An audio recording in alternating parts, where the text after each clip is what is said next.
veaux d'or, humains.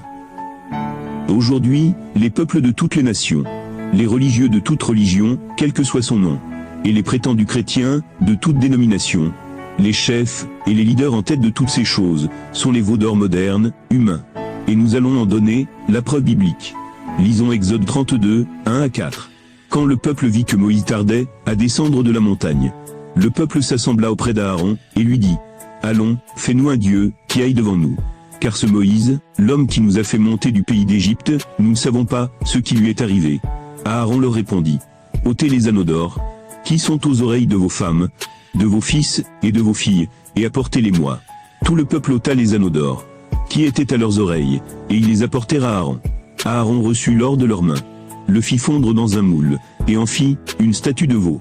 Alors ils dirent, « Voici ton Dieu, Israël, celui qui t'a fait monter du pays d'Égypte. » La première question après cette lecture est celle-ci. À quoi le Dieu veau d'or devait-il son existence? La réponse nous est donnée au verset 2 à 4. Aaron leur répondit, « Ôtez les anneaux d'or, qui sont aux oreilles de vos femmes, de vos fils et de vos filles, et apportez-les-moi. » Tout le peuple ôta les anneaux d'or, qui étaient à leurs oreilles, et ils les apportèrent à Aaron. Aaron reçut l'or de leurs mains, le fit fondre dans un moule, et en fit une statue de veau. Voici à quoi le Dieu veau d'or devait son existence. Alors, du peuple. Tout le peuple ôta les anneaux d'or, qui étaient à leurs oreilles, et ils les apportèrent à Aaron. Le Dieu veau d'or devait donc son existence à l'or, donc à la richesse du peuple. N'en est-il pas de même aujourd'hui avec les gouvernements? Ils doivent leur richesse et leur pouvoir à la richesse du peuple, à la soumission du peuple, à l'insouciance du peuple, à l'obéissance du peuple, grâce aux avoirs du peuple, tout comme le veau d'or. N'en est-il pas de même avec les religieux, dont le veau d'or fut la préfiguration? Pareillement toute dénomination religieuse et religion doivent leur existence et leur prospérité à l'endurcissement du cœur du peuple, grâce à l'aveuglement des yeux du peuple, à l'ignorance volontaire du peuple, grâce au manque d'esprit critique du peuple, et enfin, grâce aux dîmes, donc grâce aux richesses du peuple, tout comme le veau d'or. La preuve en est qu'ils en redemandent toujours, ou pillent, encore et encore, sans fin. Comment les gens n'ont-ils pas cette ouverture d'esprit pour voir toutes ces choses tout de suite, en lisant la parole? 2 Corinthiens 3, 15. Oui, jusqu'à ce jour, toutes les fois qu'on lit Moïse, un voile est posé sur leur cœur. Voilà pourquoi les gens sont idolâtres, et ils feignent ne pas savoir qu'ils sont idolâtres. Ou ils refusent intentionnellement qu'ils sont idolâtres. C'est la preuve de leur inconversion. Si en lisant la parole, ce genre de choses, des profondeurs de la parole, ne sautent pas aux yeux des gens, ne leur vient même pas à l'esprit, et ne montent même pas à leur cœur, c'est la preuve de leur inconversion. C'est la preuve que tu lis la parole, avec un voile spirituel sur tes yeux, et le cœur. 2 Corinthiens 3, 15. Oui, jusqu'à ce jour, toutes les fois qu'on lit Moïse, un voile est posé sur leur cœur. En effet, c'est uniquement quand on se convertit au Seigneur que le voile est ôté. 2 Corinthiens 3, 16. C'est quand on se convertit au Seigneur que le voile est enlevé, que ce soit les gouvernements ou les religions, donc les pasteurs. La petite différence est juste que le veau d'or était une statue aveugle, muette et sourde, et que les veaux d'or modernes sont vivants. Ils parlent, ils entendent, et ils ont des yeux pour voir. C'est des humains, la papauté, les présidents, les prêtres, les pasteurs, les stars mondaines, etc. Voilà les veaux d'or, vivants. Et le problème avec le culte, l'adoration et la vénération d'un veau d'or.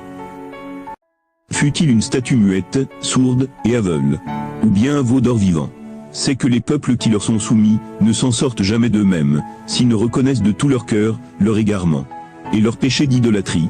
Et parmi tous les péchés, s'il y a un péché qui enflamme plus rapidement la colère de Dieu, c'est bien ce péché-là, parce que c'est lui faire affront, personnellement, c'est lui ravir sa dignité. Isaïe 42, 8. Je suis Yahvé, tel est mon nom. Ma gloire, je ne la donnerai pas à un autre, ni mon honneur, aux idoles. Aucun idolâtre dans la Bible, ou en dehors, n'est jamais sorti de l'idolâtrie, de lui-même, par sa propre force, sans que Dieu ne lui ait délivré. D'où l'importance de cesser de s'aveugler soi-même, comme le font les dénominateurs, de toute dénomination religieuse, comme le font tous les religieux, de toute religion, qui refusent intentionnellement, qu'ils ne sont pas idolâtres. Malgré que les catholiques se prosternent bien, devant des statues muettes. Malgré que les protestants évangéliques vénèrent bien leurs pasteurs respectifs. Malgré qu'ils se comportent exactement comme nos pères au désert, avec le veau d'or. Comme nous venons de le démontrer. Mais malgré cela, ils refusent qu'ils ne sont pas des pécheurs idolâtres. Aussi bien, ils demeurent prisonniers des ténèbres, esclaves de ceux qui ont triomphé de vous. Car aucune idole n'est quelque chose sans qu'il y ait des idolâtres. Aucun veau d'or ne peut devenir un dieu sans qu'il y ait des religieux qui lui font exister, en lui rendant un culte, en lui gavant de vos richesses, en lui donnant votre foi, en l'engraissant de vos dîmes. Les idoles ne doivent leur existence et leur pouvoir qu'à la vanité des hommes. Car aucune idole n'est tombée du ciel, mais ce sont les hommes qui les ont créées. Sagesse 13, 10-18. Mais malheureux sont-ils, avec leurs espoirs mis en des choses mortes. Ceux qui ont appelé Dieu, des ouvrages de main d'homme, or, argent, traité avec art, figure d'animaux, ou pierre inutile, ouvrage d'une main antique. Et voici encore un bûcheron, il scie un arbre facile à manier. Il en racle soigneusement toute l'écorce. Il le travaille avec adresse, il en forme un objet propre, aux usages de la vie. Quant aux déchets de son travail, il les emploie à préparer sa nourriture, et il se rassasie. Et le déchet qui en reste, et qui n'est bon à rien, un bois tordu, et poussé tout en eux. Il le prend, et le sculpte avec l'application des heures de loisir. Il le façonne avec le savoir-faire des instants de détente. Il lui donne une figure humaine, ou bien, il le fait semblable à quelque vil animal. Le recouvre de vermillon, en rougit la surface à la sanguine. Recouvre d'un enduit toutes ses taches. Puis, il lui fait une habitation convenable, le place dans un mur, et l'assure avec du fer. Ainsi veille-t-il à ce qu'il ne tombe pas, sachant bien qu'il est incapable de s'aider lui-même. Car ce n'est qu'une image, et il a besoin d'aide. Pourtant, s'il veut prier pour ses biens, son mariage, ses enfants, il ne rougit pas d'adresser la parole à cet objet sans vie. Pour la santé, il invoque ce qui est faible. Pour la vie, il implore ce qui est mort. Pour un secours, il supplie ce qui a le moins d'expérience. Pour un voyage, ce qui ne peut même pas se servir de ses pieds. Tels sont les fous.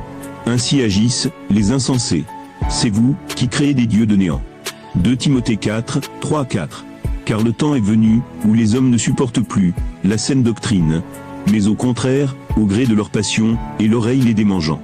Ils se sont donné des pasteurs en quantité, et ont détourné l'oreille de la vérité pour la tourner vers les fables de leurs veaux d'or vivants. Voici pourquoi les pasteurs fleurissent chaque année comme des fleurs vivaces, et s'étendent sur toute la terre comme des tapis de pelouse. Mais jusqu'à ce jour, la main de Dieu est toujours tendue vers quiconque ploie sous le fardeau du péché. Puissiez-vous la saisir. Isaïe 1, 18-19. Allons, discutons, dit Yahvé. Quand vos péchés seraient comme l'écarlate, comme neige ils blanchiront. Quand ils seraient rouges comme la pourpre, comme laine ils deviendront. Si, et seulement si, vous voulez bien m'obéir, vous mangerez les produits du terroir. Mais comme contrairement aux dieux des religions, catholiques, protestantes et leurs pareils, le vrai Dieu lui n'est pas qu'amour, alors juste après, il ajoute ceci, au verset suivant. Isaïe 1. Mais si vous refusez de m'obéir, et que vous vous rebellez, en ne vous repentant pas de vos idolâtries, en ne sortant pas de vos religions humaines, en n'abandonnant pas vos veaux d'or, alors c'est l'épée qui vous mangera, et non pas enlevée au ciel. Lévitique 26, 1. Vous ne vous ferez pas d'idole, vous ne vous dresserez ni statue, ni stèle. Vous ne mettrez pas dans votre pays des pierres peintes pour vous prosterner devant elles, car je suis Yahvé votre Dieu. Habakkuk 2, 18-20. À quoi sert une sculpture pour que la sculpte son artiste? Une image de métal, un oracle menteur. Pour qu'en eux se confie celui qui les façonne, en vue de fabriquer des idoles muettes. Malheur à qui dit au morceau de bois, réveille-toi, à la pierre silencieuse, sors de ton sommeil. C'est cela l'oracle. Plaquage d'or et d'argent. Certes, mais sans un souffle de vie qui l'anime. Mais Yahvé réside dans son temple saint. Silence devant lui, terre entière. Dès qu'on cesse de croire en Dieu, aussitôt, on commence à croire aux hommes et aux veaux d'or. Exode 32, 1-4. Quand le peuple vit que Moïse tardait à descendre de la montagne, le peuple s'assembla auprès d'Aaron et lui dit, « Allons, fais-nous un Dieu qui aille devant nous. » Quel est le Dieu, ou plutôt les dieux, qui vont devant les religieux? Les catholiques, c'est la statue d'une soi-disant Marie. Les protestantes évangéliques, et leurs pareils, ce sont leurs pasteurs respectifs, en sorte qu'ils ne savent pas s'en détacher. Ils ne savent pas sortir de Babylone, parce que leurs pasteurs sont leurs dieux, qui y vont devant eux. Voyez comme la parole de Dieu est véritable. Cessez donc de croire en ce qui n'a aucun souffle de vie. Cessez d'en faire vos dieux, des hommes mortels, au même titre que vous. Tous ceux qui vénéraient Thébé, Joshua, comme un dieu. Où est-il aujourd'hui? N'est-il pas mort, comme tous ceux qui meurent? Oui. Alors pourquoi acheter la folie, quand Dieu offre la sagesse, gratuitement? Isaïe 55, 1-3.